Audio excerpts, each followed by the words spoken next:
to Sunday evening devotions. Sometimes you may feel as though in life you are alone. You're traveling along the ways and you come to a darkened path and it seems as though God has forsaken you. Oftentimes it's because we have walked away from God, or we are walking according to our own thinking rather than following God's direction from His Word. Well, in our story tonight, David has been fleeing from King Saul. As you may remember, in 1 Samuel chapters 27 to 31, the end of the book, we enter in a very dark time in Israel's history. What we find is that David again despairs of his life and of being chased by Saul, and certainly we can understand that. So David does in his own mind what he needs to do, which is that he leaves the land of promise, which is always a mistake. In the Old Testament, the land of promise was the land of inheritance. And to leave that was to leave God's people and God's place and presence. But David doesn't feel safe. He forgets how God has relieved him from Saul's persecution and saved him. But he despairs and he goes to Gath. Again, the place where the Philistines are, where the great giant that David fought, Goliath, was from. And he goes to Gath and he aligns himself with the enemies of God's people, he and his men. And they receive him because they know that Saul is after him, that David is an outcast and an outlaw. David then, in that chapter, makes war in the southern parts of Judah. He tells the Philistines he's warring against the Israelites or the Judeans, but actually it's the peoples around and about the southern part of Judah, particularly the Amalekites, who were the enemies of the Israelites.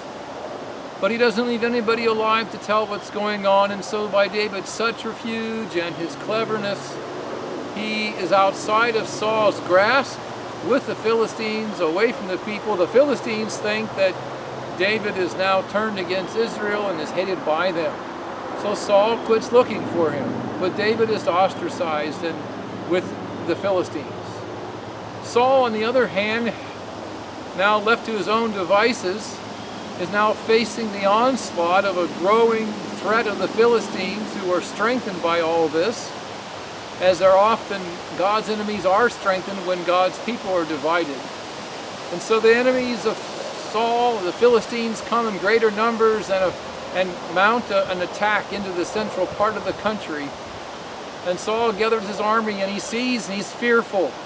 And God doesn't speak to him. As you may remember, God had rejected Saul as king, then Saul personally. Samuel is dead, and there's no word from the Lord. It appears that Saul perhaps has made another descendant of Aaron a priest, but God doesn't speak to him through the Urim and the Thummim. So Saul then decides to violate God's own law and to go seek out a medium. In Saul's earlier days, when he was faithful, he got rid of the mediums and the sorcerers.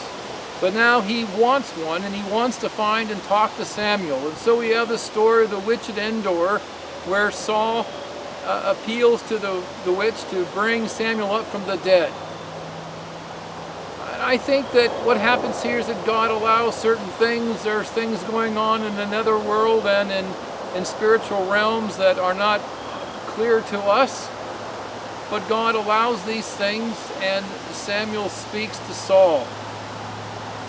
And the woman, the witch, who is used to kind of controlling these kinds of things, is surprised by all that she sees. That actually is Samuel. And she realizes that this is Saul, who actually is the king who's come before her in disguise, and she's fearful. But Saul assures her, and then Saul gets the grave news that God has rejected him, that God will kill or allow Saul and his sons to be killed in the battle the next day, and they will be with him in that world of waiting in the other world. And so Saul then finds that he is without strength and is hopeless. He is encouraged to be strengthened. He goes to battle, and we have the end of Saul's family and army as he is attacked by the Philistines. Jonathan is killed. His other sons are killed, and finally they come after Saul, who is gravely wounded. And then in an attempt to flee death itself, he takes his own life. And so Saul and his court are destroyed. The Israelites are routed. The Philistines take cities within the central part of the territory, even up to the middle, where one is called Beth-shan, where Saul's body, dead, and his sons that are dead are fastened to the outside walls and gates. Their weapons taken into the temples of the Philistines as victory of their gods over the God and the people of Israel. A very, very dark time. The Israelites are fleeing to the east towards the Jordan, and it seems as though everything has come undone. David, who was supposed to be with the Philistines in this battle, had joined up with the leader of the Philistines over Gath, but the Philistines had rejected David. They didn't trust him. And so we see a bit of God's providence as David was caught in this squeeze of having to go to battle against his own people, but then he was rejected by the Philistines and left.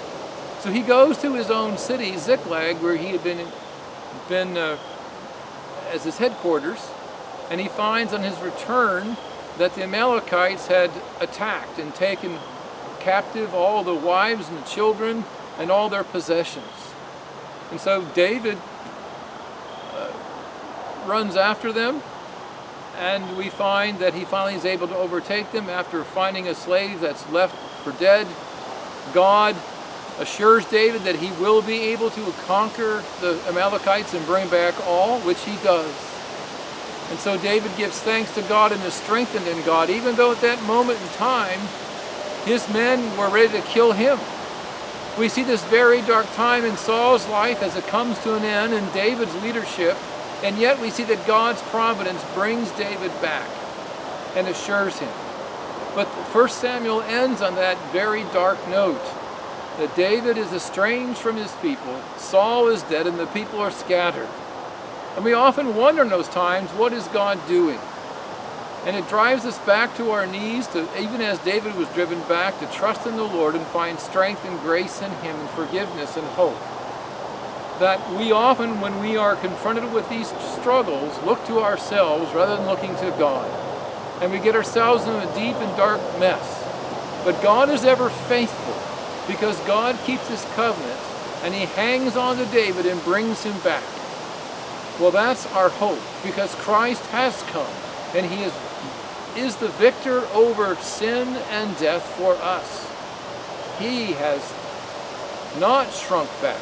He has maintained the course, and he has done all that is required that you and I might have hope and life in him if we but receive him as God's own Son in the place of us sinners, to take our punishment and to put our faith and trust in him alone.